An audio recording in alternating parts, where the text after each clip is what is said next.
एक राजा आपल्या राज्यात सुखाने राहत होता. त्याची प्रजा सुद्धा सुखी होती. राजविरोधी कोणत्याही प्रकारची तक्रार जनतेत पाहायला मिळत नव्हती.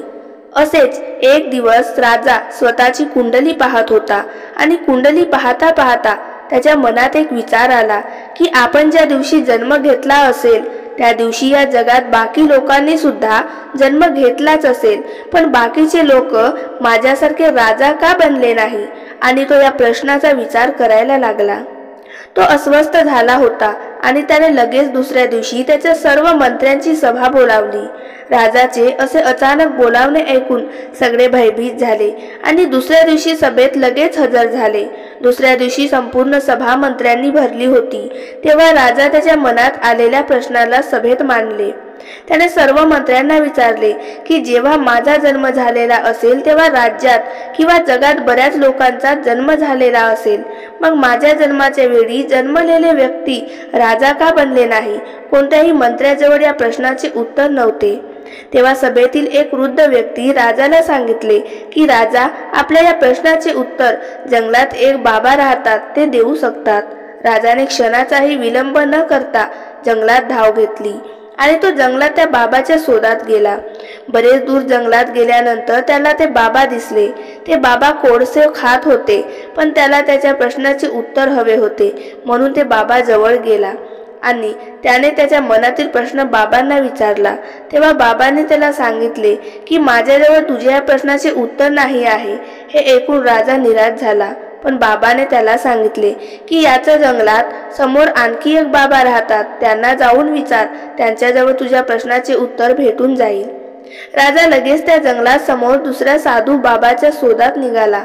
जंगलात थोडा पुढे गेल्यानंतर त्याला एक साधू बाबा दिसला. तो साधू बाबा माती खात होता. राजाला पाहून आश्चर्य वाटले, पण त्याला त्याविषयी काही देणे घेणे नव्हते. त्याला त्याच्या प्रश्नाचे उत्तर हवे होते. तो बाबाजवळ गेला आणि त्याने आपल्या प्रश्नाचा उत्तर त्याला विचारला.